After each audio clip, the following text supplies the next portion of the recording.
Good morning, students. Today we are going to discuss a very important clinical condition of retina, which is known as retinitis pigmentosa. Retinitis pigmentosa is a pigmentary retinal dystrophy. It is one of the cone rod dystrophies. Photoreceptors, cone and rod. So this is a dystrophy involving cone and rod, particularly of rods. As you know, it is a slow degenerative disease of the retina. Degeneration always happens slowly, so it will present as a slow degenerative disease. Will not have a sudden manifestations. As it is a degeneration, it involves both eyes. So it is a bilateral, invariably occurring in both eyes retinal dystrophy. It begins in childhood. Though the clinical picture gets manifested later on, the symptoms start in childhood, and the prominent symptoms are nyctalopia or night blindness, which starts in the childhood where the child is school going age group. But the ultimate blindness results in middle or advanced age. It is said that at the age of 50 to 60 years of age, total blindness results. So I will repeat, this is a dystrophy. It involves cone and rod, particularly rods. Rods deal with night vision. So because rods are predominantly involved, the disease presents as night blindness. It occurs slowly, it slowly progresses, it generally involves both eyes. The symptoms start in childhood, around when the child is 5th to 6th standard age group, and total blindness results in 50 to 60 years of age. It is a hereditary type of fundus dystrophy most commonly, and the prevalence is 1 in 5,000. The genetics of the disease is important. You must know, especially postgraduate students. I will like to know details of the genetics part from them as a short question. The age of onset, the rate of progression, the eventual visual loss, and associated ocular features, they are related to the mode of inheritance. So, depending upon the mode of inheritance, these different parameters of the disease varies. Now, RP may occur as sporadic, simplex disorder, or it may be inherited. It can be inherited as autosomal dominant. Autosomal dominant inheritance has best prognosis, or it can be autosomal recessive, or it can be X-linked recessive.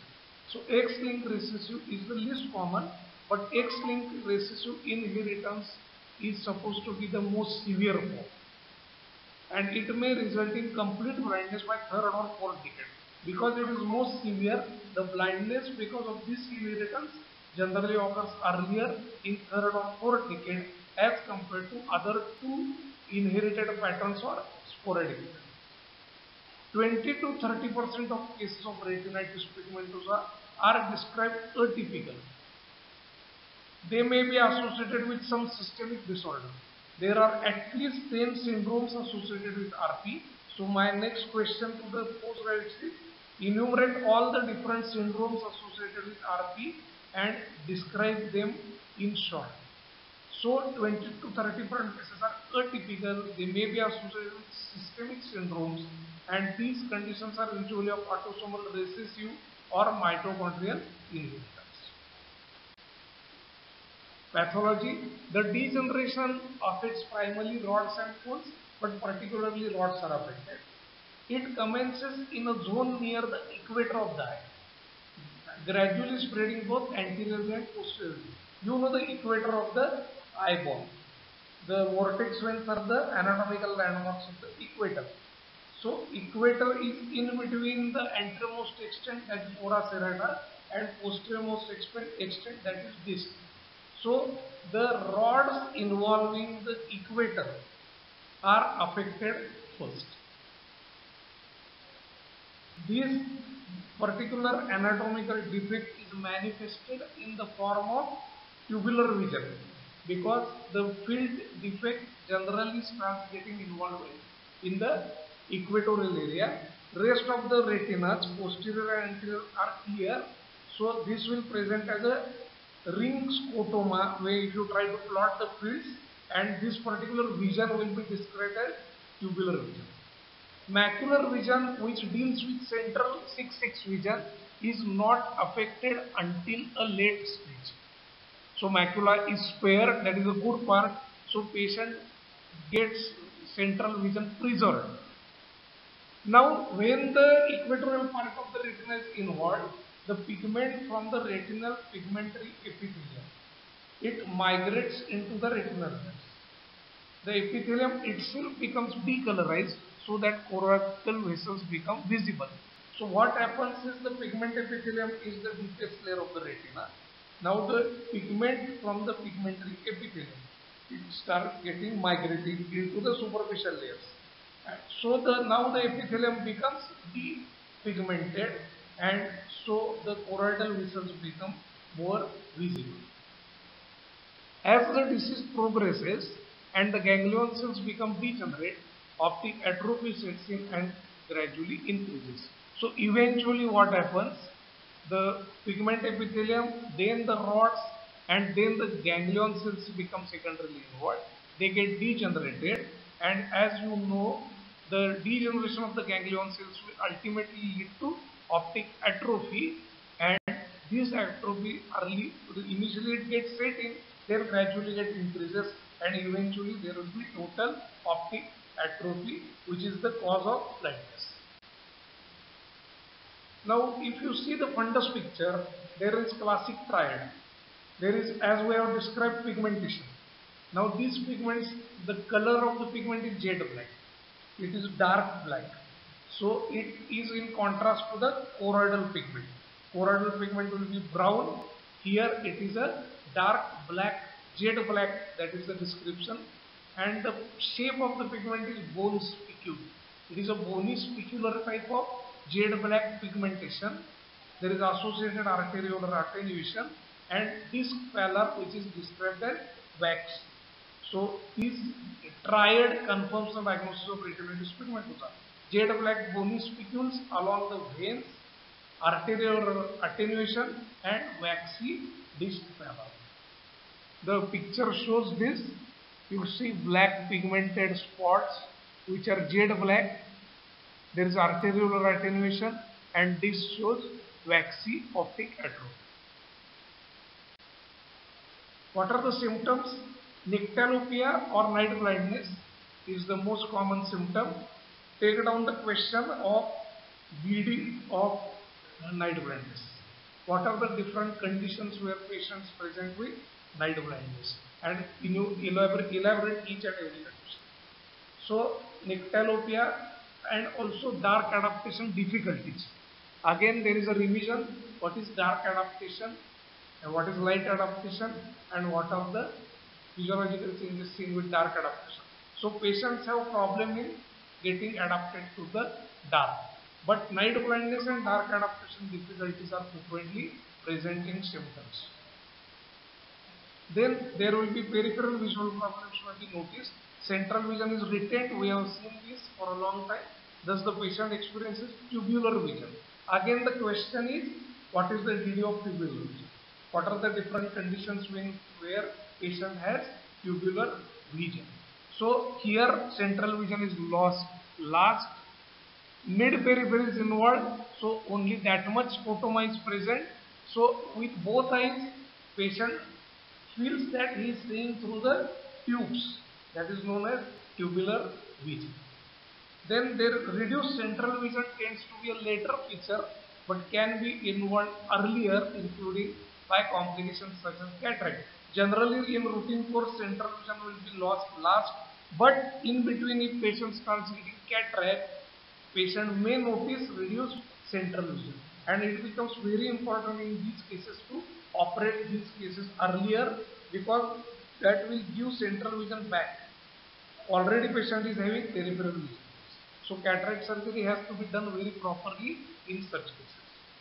And this cataract is generally known as complicated cataract. because it is the cataract not because of senility but because the nutrition of the lens is suffering, that results into the cataract. Fields show concentric contraction, especially marked if the illumination is reduced. So if you are plotting fields and if you reduce the illumination, the fields will show a more vision loss. Early cases, partial or complete annular or ring scotoma is found. I have already asked you to the enumerate conditions having ring scotoma corresponding to the degenerated zone of the retina. Sometimes there will be photopsia. Family history of RP you will have to ask because we have already seen it is a hereditary condition. Signs, visual acuity may be normal on surveillance in the initial part. Contrast sensitivity is affected earlier than visual acuity. There will be bilateral mid-peripheral intraretinal perivascular bone spicule pigmentary changes and retinal pigment epithelial atrophy associated with arteriolar narrowing. Arterioles are narrowed, bone spicule pigmentation seen in the perivascular, especially peri venous side, periphlebite. Phlebite type picture will be there along with the veins. There will be bone spicule pigmentary changes. This exhibits characteristic of primary optic atrophy, but primary chalky white. This is not chalky white. Here it is a waxy yellowish appearing disc, and this type of atrophy is known as waxy atrophy. And again, this atrophy is a result of peripheral retinal lesion leading to optic atrophy. So this type of atrophy is known as conjugative optic atrophy. There will be tessellated fundus appearance because of unmasking of choroidal vessels.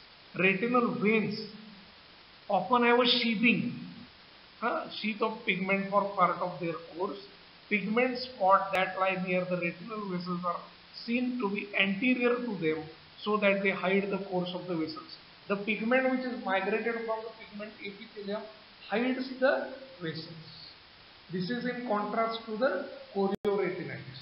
In chorioretinitis, the pigment lies beneath the vessels or vessels lie superficial to the pigmentation. Female carriers of the X-linked recessive forms may have normal fundi. They are carriers, but or they may show golden metallic tapetal reflex at the macula and or small peripheral patches of bone spicule pigmentation. Now, what are the complications of retinitis pigmentosa? Patient may have posterior subcapsular cataract. Patient generally may have high incidence of open angle glaucoma that is associated with retinitis pigmentosa. Uncommonly, patient may have show keratoconus pattern and posterior vitreous detachment. Occasionally seen are intermediate uveitis or the coats-like disease with lipid deposition in the peripheral retina, and occasionally there will be peripheral retinal detachment. Again, you will have to add macular edema. Cystoid macular edema is again associated finding seen with retinitis pigmentosa.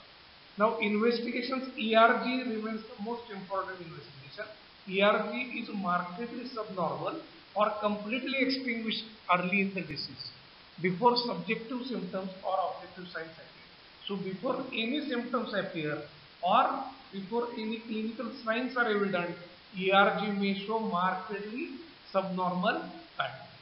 This point is of great prognostic importance in assessing the future of a young child in an affected family. If ERG is markedly subnormal, that is a bad prognosis. There are conditions where there are secondary retinitis pigmentosa. Find out all the conditions which cause secondary retinitis pigmentosa. Here it is seen as a sequel to an inflammatory retinitis, often ophthalmoscopically indistinguishable from the primary condition.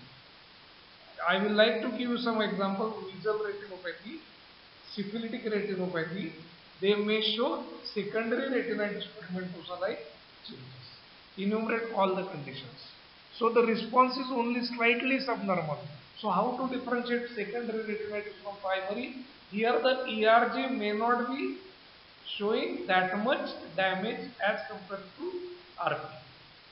But the clinical picture shows pigmentary pattern. Perimetry is another important investigation which will show the tubular vision pattern type of field defects or ring scopoma. So the perimetry will show ring scopoma. OCT will identify cystoid macular edema pattern on OCT, that is that is seen with the retinitis pigmentosa. Genetic analysis may identify the particular mutation responsible in an individual patient and facilitate genetic counseling, including the risk of transmission to offspring. So genetic counseling is an important part of the disease to find out the chances of involvement of the siblings or next generation involvement because of us. Treatment, there is no treatment as such. Regular follow-up is essential to detect treatable vision-threatening complications, provide support and maintain contact in case of therapeutic innovation. No specific treatment is commercially available.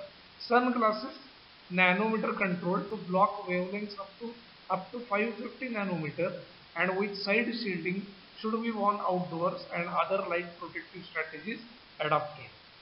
CMO, cystoid macular edema in RP may respond to oral acetozoamide and sometimes topical carbonic anhydrous inhibitors. Potentially retinotoxic medications should be avoided like chloroquine. But important part in treatment you will have to mention is low vision aids. So my question to postgrad student is that elaborate the low visual aid treatment in retinitis pigmentosa. Which type of low visual aids will help in assisting the patients of retinitis pigmentosa.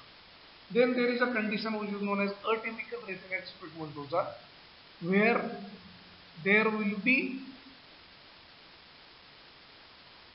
some systemic associations. One of the important conditions is LMPP syndrome, that is Lawrence-Boone-Barrett, Biddle-Barrett syndrome, Usher syndrome, Bassan-Poureville syndrome. So there are at least 7-8 more syndromes associated with RP. Enumerate all the syndromes associated with RP and discuss them in detail. One more entity is retinitis pigmentosa sine pigmento. It is a variant of the disease where symptoms will be same, but on examination, no visible pigmentation on the retina. So symptoms will be like RP, but if you try to see fundoscopically, pigmentation will be absent. This is known as retinitis pigmentosa sine pigmento. It is probably only the early stage of more common dystrophy. It is again progressive and leads to optic atrophy, thus differing from congenital stationary night blindness, which is a rare hereditary disease without ophthalmoscopic signs remaining stationary throughout the life. So DD for this will be congenital stationary night blindness. But the congenital stationary night blindness is hereditary but non-progressive, whereas RP sine pigmento will be mimicking congenital stationary night blindness, but it will be progressive. That is the difference between the. One more entity you must know is retinitis punctata albicans. So it is an allied condition with the same history and symptoms. History of night blindness and symptoms of night blindness. But retina will show hundreds of small white dots. Here, instead of black pigmentation, white dots will be seen over the retina and they will be distributed uniformly over the whole fundus.